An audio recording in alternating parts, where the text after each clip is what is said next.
Okay, Assalamualaikum warahmatullahi wabarakatuh. Okay, bersama saya Cikgu Ramadan. Okay, minggu lepas kita dah belajar tentang moment. Macam mana kita nak kira moment, macam mana kita nak tentukan pergerakan moment, sama ada mengikut jam ataupun melawan arah jam.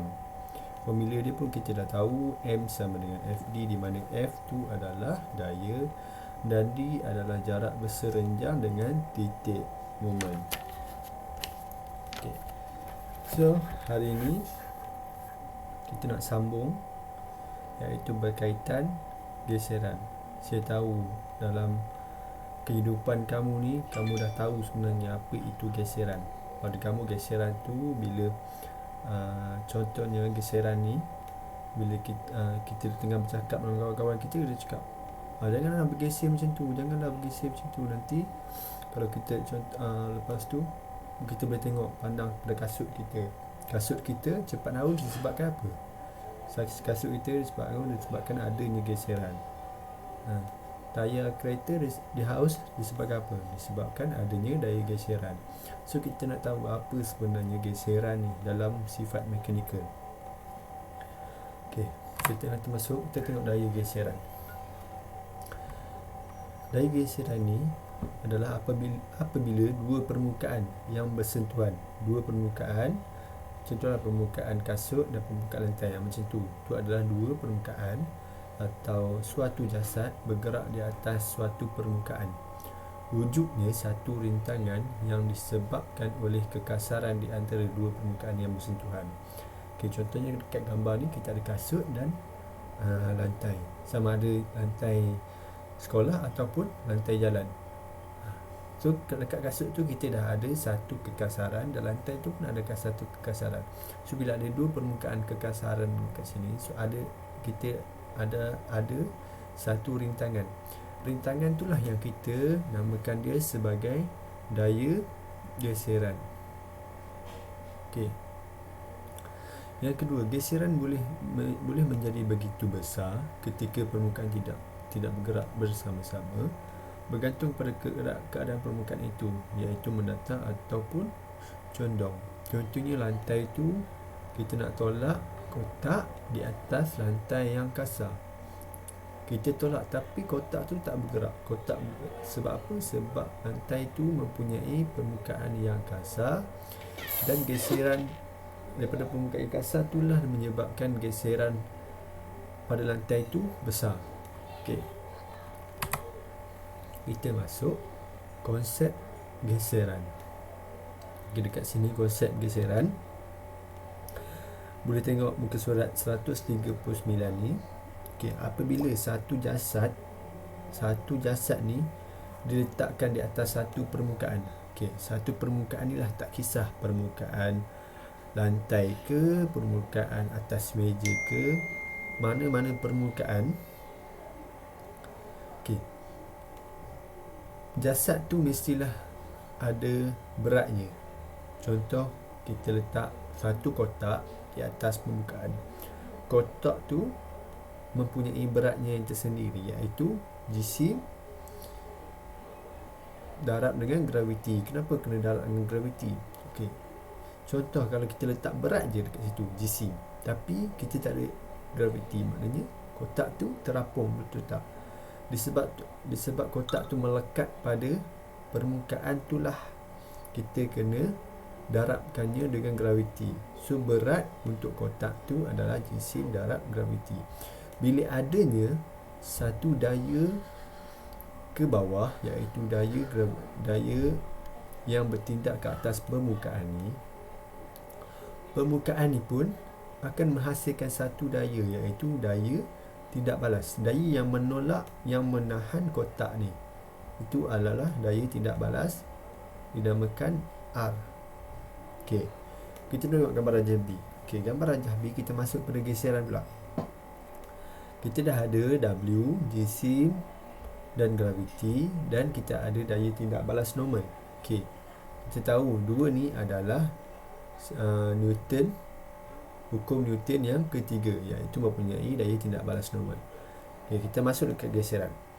Bila kotak ni kita adakan satu daya tindakan ke atasnya, sama ada kita menarik ataupun menolak. Contohnya, kita menolak ke kanan. Apabila kita menolak ke kanan, apa-apa permukaan yang dua permukaan yang bersentuhan, mestilah ada satu daya geseran. Daya geseran ni adalah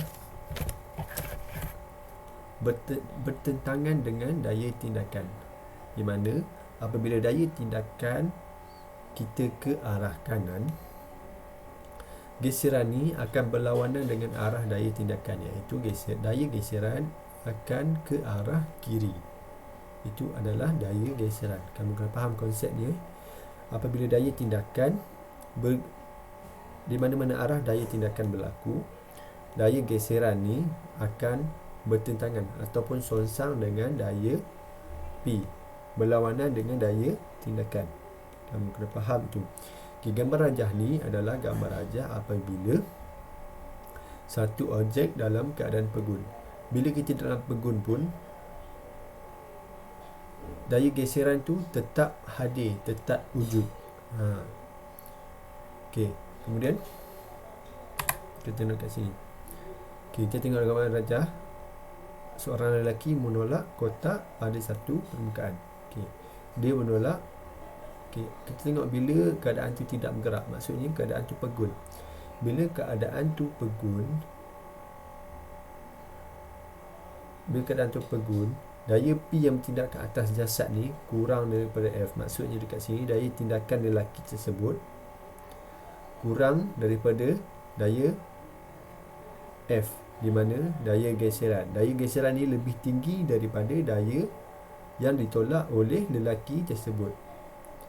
Okay, kemudian daya P, dalam situasi apabila kotak ni tidak bergerak, daya P ni adalah berkadar terus dengan daya F, di mana daya F ni adalah daya geseran. Okay, kemudian kita tengok apabila lelaki tersebut mampu menggerakkan kotak tersebut. Okay, apabila keadaan bergerak, daya P, daya P ni adalah daya tindakan lelaki tersebut lah, daya yang ditolak oleh lelaki tersebut. Daya P ditingkatkan, kecenderungan jasad bergerak mula berlaku. Dekat sinilah kotak tersebut akan berlaku. Kotak tersebut akan bergerak. Kenapa? Sebab daya F ni disebabkan daya P adalah lebih besar daripada daya F. Kemudian apabila berlakunya pergerakan macam ni, daya F ni dia akan meningkat sehingga mencapai daya maksimum dia. Sampailah daya maksimum dia dah sampai satu tahap, kemudian daya P ni lah yang lebih besar daripada daya maksimum F ni. Macam tu. Okey. Apabila daya geseran yang maksimum bagi kedua permukaan dinyatakan, apabila hadirnya daya maksimum ni, daya geseran yang maksimum bagi kedua permukaan dinyatakan sebagai geseran pengehat. Daya geseran yang maksimum bagi kedua permukaan dinyatakan sebagai geseran pengehat.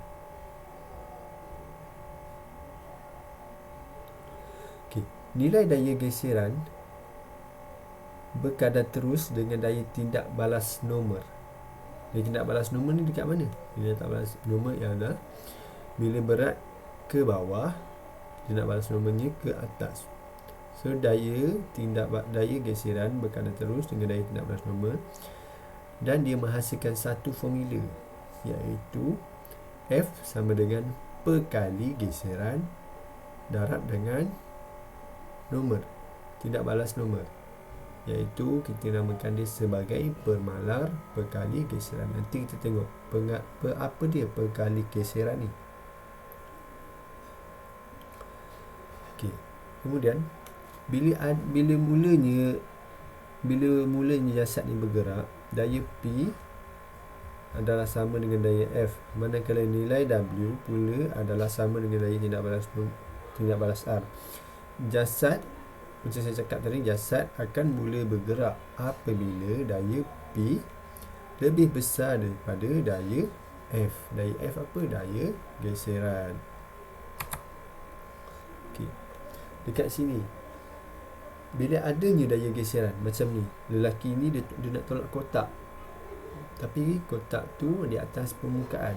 Kita tahu bila kita tolak kotak tu di atas permukaan yang kasar, kotak tu akan haus, betul tak? Dan kita susah nak menolak kotak tersebut. Okay, macam mana kita nak memudahkan kerja kita, nak memudahkan kerja lelaki tersebut? Okay, ada satu cara, iaitu kita meminimumkan daya geseran. Macam mana kita meminimumkan geseran? Kita tengok contoh, lelaki ni dia pekerja pembinaan landscape. Dia nak memindahkan satu bongkah batu besar ke kawasan pembinaan. Kemudian dia tak dapat tolak bongkah besar ni disebabkan apa?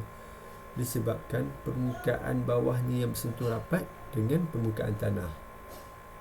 Disebabkan berat bongkah ni lah yang berat bongkah dan permukaan kasar, so bongkah ni susah untuk ditolak. Okay, apa yang dia buat untuk meminimumkan daya geseran? Iaitu dia menggulingkan bongkah tersebut di atas beberapa paip PVC. So dekat sini adalah kaedah yang di mana dia meminimumkan daya geseran dan memudahkan kerja dia untuk menggerakkan bongkah tersebut. Kemudian bearing. Bearing ni kita tahu macam roda, macam handle motor. Handle motor yang kita gerak ke kiri ke kanan tu, kalau tiada bearing di dalam ni, maksudnya kita susah untuk menggerakkan handle tersebut ke kiri dan ke kanan. Kenapa handle tersebut boleh berlaku dengan lembutnya? Macam kita nak corner kiri, dia smooth, ke kanan pun smooth. Sebab apa? Sebab ada bearing ni lah yang meminimumkan geseran. Contohnya handle tu kita tak letak bearing ni, apa akan jadi? Kita nak corner pun susah. Habis-habis kuat corner macam MotoGP, kena corner rapat betul. Macam tu. Okey, kita tengok dalam konsep geseran ni kita ada 3, iaitu hukum geseran, perkali geseran dan penggunaan geseran dalam kejuruteraan mekanikal. Kita tengok yang pertama, iaitu hukum geseran. Kita kena tahu dulu hukum geseran. Yang pertama, arah daya geseran sentiasa bertentangan atau berlawanan arah gerakan jasad. Kena ingat tu. Kemudian magnitude daya geseran tidak bergantung pada luas permukaan sentuhan. Sebab dia tadi kaitan. Formula kita apa tadi? Formula kita F sama dengan perkali geseran darab R. So magnitude daya geseran tidak bergantung pada luas permukaan bersentuhan, sebab tiada dalam formula. Kemudian yang ketiga, magnitude daya geseran dua permukaan bersentuh bergantung pada jenis bahan, bentuk dan keadaan permukaan tersebut. Contohnya, kalau permukaan tu kasar, perkali geseran dia lain. Kalau permukaan dia lembut, licin, perkali geseran dia lain. Bergantung kepada jenis bahan tersebut. Nanti kita tengok macam mana kita nak tahu jenis perkali geseran. Yang keempat, daya geseran berkadar terus dengan tindak balas normal. Kena ingat ni, daya geseran berkadar terus dengan tindak balas normal. Okey. Kita tengok yang kedua, iaitu perkali geseran. Ni kena tahu apa maksud perkali geseran. Perkali geseran ni kita tahu perkali sebenarnya adalah nisbah. Nisbah ataupun satu nilai. Okey, maksud dia banyak, iaitu kita tengok pertama. Perkali geseran ni ialah nilai yang menunjukkan hubungan antara dua objek dan tindak balas normal antara objek yang terlibat. Nilai yang menunjukkan hubungan antara dua objek dan tindak balas normal antara objek yang terlibat.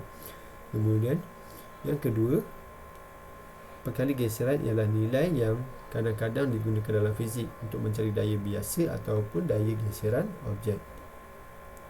Okey, perkali, kita panggil ni kalau simbolnya mikro lah.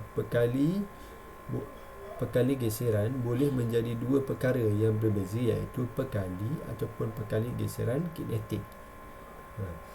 So ada dua, kita ada statik dan dinamik. Statik ni adalah daya geseran di antara dua objek apabila tidak bergerak. Bila kita dalam keadaan pegun, wujudnya satu geseran disebabkan apa? Kita ada berat, kita ada jisim, kita di atas permukaan. Maksud daya geseran tadi ialah pergerakan dua permukaan. Apabila permukaan bersentuh, wujud satu rintangan. Maksud kat situ, betul tak? Kena faham maksud daya geseran, iaitu apabila dua permukaan bersentuh, wujud satu rintangan. Rintangan tu apa? Rintangan tu adalah daya geseran. Okey. Daya geseran kita ada dua, statik dan dinamik. Statik kita tahu tadi, bila kita tak bergerak, itu adalah statik. Apabila sesuatu benda itu bergerak, dia dinamakan pekali geseran dinamik. Kita tengok, pekali geseran dinamik ialah daya antara dua objek apabila satu atau dua objek bergerak. Apabila bergerak je, automatik pekali geseran dinamakan dinamik. Pekali geseran ni dia tidak berdimensi dan tidak mempunyai unit. Dia hanyalah sekadar nombor dan nilai. Dia adalah skala. Nilai yang pekali geseran ni adalah nilai yang menggambarkan nisbah daya geseran. Nisbah daya geseran di antara dua badan dan daya yang menekannya bersama-sama. Ni maksud sebenar pekali geseran, di mana nisbah daya geseran di antara dua badan dan daya yang menekannya bersama-sama. Kemudian pekali geseran ialah nilai yang nilainya hampir besar. Nilainya hampir sifar hingga lebih besar daripada satu, bergantung kepada jenis bahan. Ini adalah nilai-nilai. So tengok kat sini. Okey, kita tengok kat sini.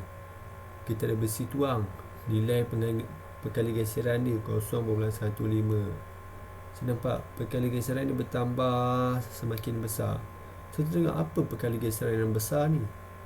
So getah dan konkrit. So pergeseran apabila besar ni dia lebih cengkam, lebih kuat. Contohnya kita pegang besi, dia lincin juga kan. So kalau kita pegang getah, dia kasar. So pekali geseran dia tinggi. Kita tengok contoh getah pada turapan, iaitu getah pada jalan raya. Dia mempunyai penjaringan yang agak tinggi. Dalam bidang kejutaan, permukaan yang lebih keras cenderung mempunyai nilai yang lebih tinggi. Tetapi permukaan yang lancar lebih rendah kerana geseran yang dihasilkan apabila ditekan serentak. Itu kena ingat, apabila permukaan lebih keras, dia cenderung mempunyai nilai yang tinggi. Kebanyakan bahan kering dalam kombinasi mempunyai nilai pekali geseran di antara 0.3 hingga 0.6.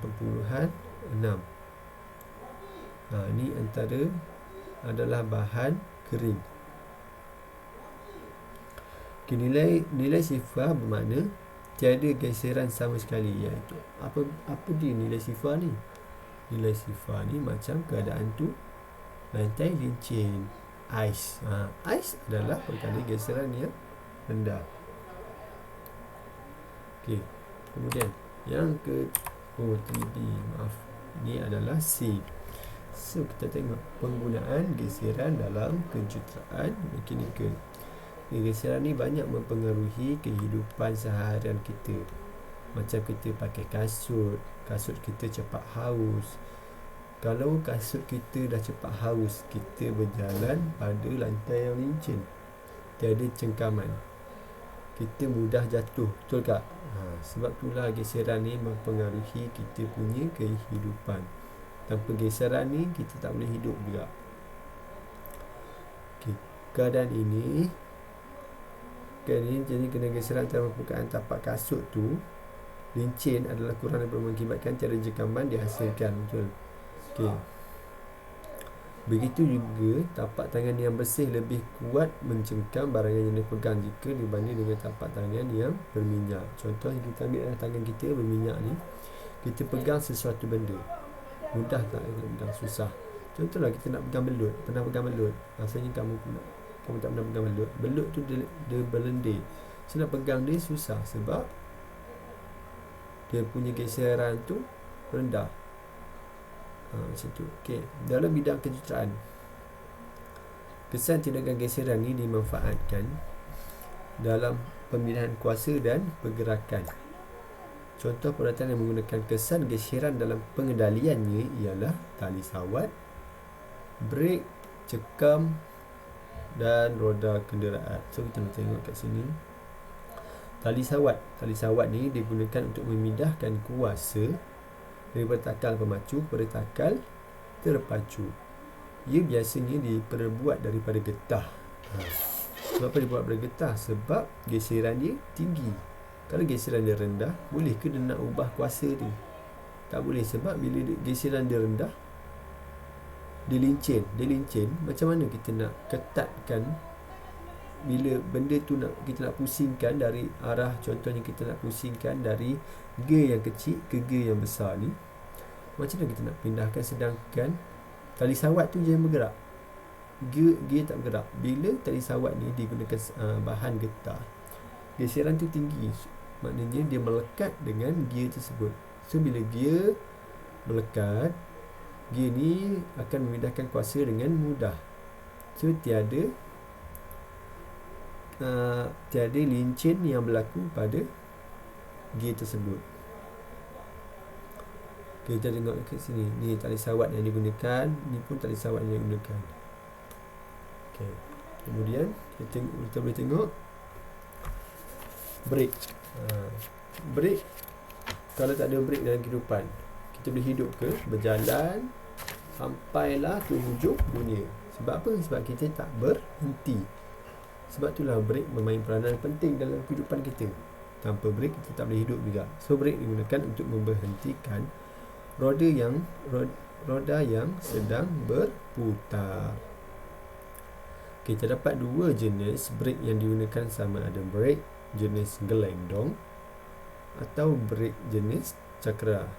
Brek jenis cakra ni tengok kereta, ini pun motor. Brek cakra ni kita panggil dia sebagai brake disc. Ni yang digunakan adalah caliper, kita panggil dia. So bagi jenis cakra pula, okay, kita tengok dulu yang gelendong. Brek jenis gelendong akan memberhentikan pusingan roda. Pusingan roda ni lah melalui geseran yang berlaku di luar ni antara permukaan lapik yang ada getah kat sini. So permukaan lapik kasut dan gelendong seperti narajah ni. Kemudian cakra dia akan membuktikan pusingan roda disc ni, roda CD ni, dengan melalui geseran pada pad. Pad brake ni adalah caliper. So caliper ni akan mengepit disc ni untuk menghentikan kenderaan kereta. Okay, untuk brake basikal, so roda basikal pula akan terhenti bila getah pada brake ni, getah ni akan mencekam tayar tu. So dia akan membentikan basikal tersebut. So kita dah faham konsep geseran. Mari kita masuk kaedah penyelesaian geseran. Okay, yang pertama kita ada dua kaedah dia, iaitu dalam keadaan mendata dan dalam keadaan condong. Kita tengok dahulu dalam keadaan mendata. Okay, contoh yang pertama iaitu satu daya P dikenakan pada jasad berjisim 30 gram.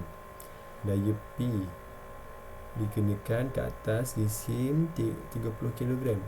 Seperti dalam ranjah 3.50. Ini ranjah 3.50. Jasad itu berada dalam keadaan pegun di atas permukaan mendata. Berada dalam keadaan pegun ni tiada pergerakan, maknanya adalah statik, geseran statik. Okay. Hitungkan nilai daya P sekiranya nilai perkali geseran.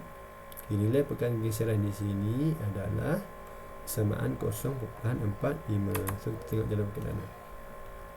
Langkah yang pertama, apa perlu kita buat adalah kita mestilah buat gambar rajah badan bebas. So, gambar rajah badan bebas, kita lukis balik objek tersebut. So, kita lukis ke kanan, adanya satu daya tindakan. Bila adanya satu daya tindakan, mestilah ada daya geseran yang menentang daya tindakan, yang berlawanan dengan daya tindakan. So, daya geseran akan bergerak ke kiri.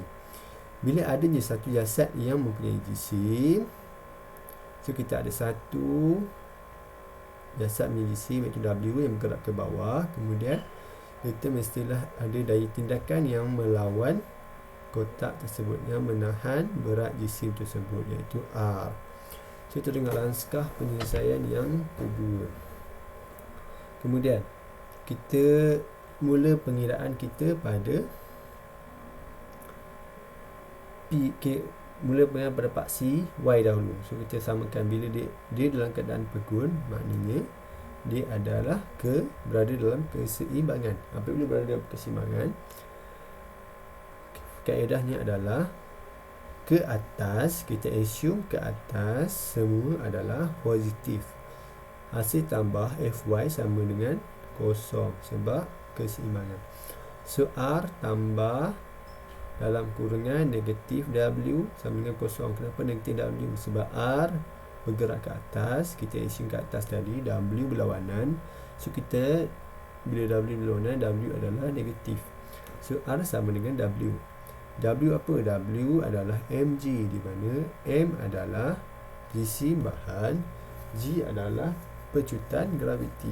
Pecutan graviti berapa nilainya? Pecutan graviti nilainya adalah 9.81. Okey. R kita akan dapat daya tindak balas ia adalah 294.3 Newton. Kenapa kita perlu cari R dahulu? Disebabkan apa? Kita tengok langkah yang ketiga. Okey, kita cari Fx lah. Fx kita assume ke kanan semuanya adalah positif. Hasil tambah Fx sama dengan kosong. P tambah tolak F, negatif F disebabkan berlawanan dengan arah kita assume tadi, sama dengan kosong. P tolak F, F sama dengan perkali geseran darab R. Dekat sinilah kita ambil R yang kita ada tadi, kita masukkan pada formula. Sebab tu kan kita kena cari R dahulu. Okey, perkali geseran dia dah bagi, maknanya P tolak 132.44, P sama dengan 132.44 Newton. Ini adalah jawapannya. So, kita dah dapat R, kita dah dapat daya tindakan dia. Sebab apa? Dia nak daya tindakan tadi. Kita tengok kaedah condong pula. Okey, kaedah condong. Rajah 3.53, satu daya P sama juga, dia tak bagi daya tu berapa nilai, bertindak ke atas satu jasad berjisim 300 kg. Jasad itu berada di atas satu condong bersudut, satu satah condong bersudut 35. Daya P selari dengan permukaan satah condong tersebut. Selari dia mengikut satah tersebut. Hitungkan daya P. Dia nak daya P ketika jasad mula bergerak. Dia dah cakap mula bergerak, maksudnya bukan keseimbangan. Diberi perkali geseran sama dengan 0.45. Macam biasa, kita lukis gambar rajah badan bebas dahulu. So, kita assume Fx adalah mengikut satah. So, kita ada R, kita ada W yang bersudut. P ke atas kanan, W. Okey, F kita ada, R pun kita ada. Ni adalah dia leraikan, dia resolve. Kita akan dapat W sama dengan mg cos 35 dan mg sin 35. Sebab sudut dia bagi tadi 35. Kenapa ada sudut? Disebabkan W ni mestilah berserenjang dengan bersudut tegak. Disebabkan apa? Dia adalah daya tarikan graviti. So, kita selesaikan. Assume ke atas semua adalah positif. Kita cari R dahulu pada Y. So, kita dapat R tambah dengan Fy berapa tadi, tolak dengan mg cos 35 So kita akan dapat R sama dengan 2410.32 Newton. Kemudian kita cari nilai daya geseran. F sama dengan berkali dibagi. So F sama dengan 1084